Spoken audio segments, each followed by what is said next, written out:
मिठी नदी स्वच्छता प्रकल्प घोटाळ्याच्या तपासात आणखी काही धक्कादायक खुलासे समोर येत आहेत।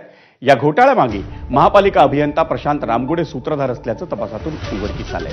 अभियंता प्रशांत रामगुडेनं नदीच्या स्वच्छतेसाठी भूपेंद्र पुरोहित यांच्या कंपनीला कंत्राट दिलं, तर याच कंपनीमध्ये प्रशांत रामगुडेंची अप्रत्यक्ष भागीदारी असल्याचं उघडकीस आल्याचा दावा तपास यंत्रणांनी केलाय। भूपेंद्र पुरोहितांची कंपनी ग्रुप वन सोल्युशन्सनं मिठी नदीच्या स्वच्छतेसाठी वापरल्या जाणाऱ्या यंत्रसामुग्रीच्या देखभालीचं कंत्राट मिळवलं होतं। तसंच बनावट बिलं महापालिकेला सादर करून प्रत्यक्षात मात्र गाळ काढण्याचं कोणतंही काम झालं नसल्याचं आता उघडकीस आलंय। तसंच केवळ भूपेंद्र पुरोहितच्या कंपन्या कंत्राटसाठी पात्र ठरतील याची प्रशांत रामगुडेंनी खात्री करून घेतल्याचं तपासात निदर्शनास आल्याची माहिती सूत्रांनी दिली आहे।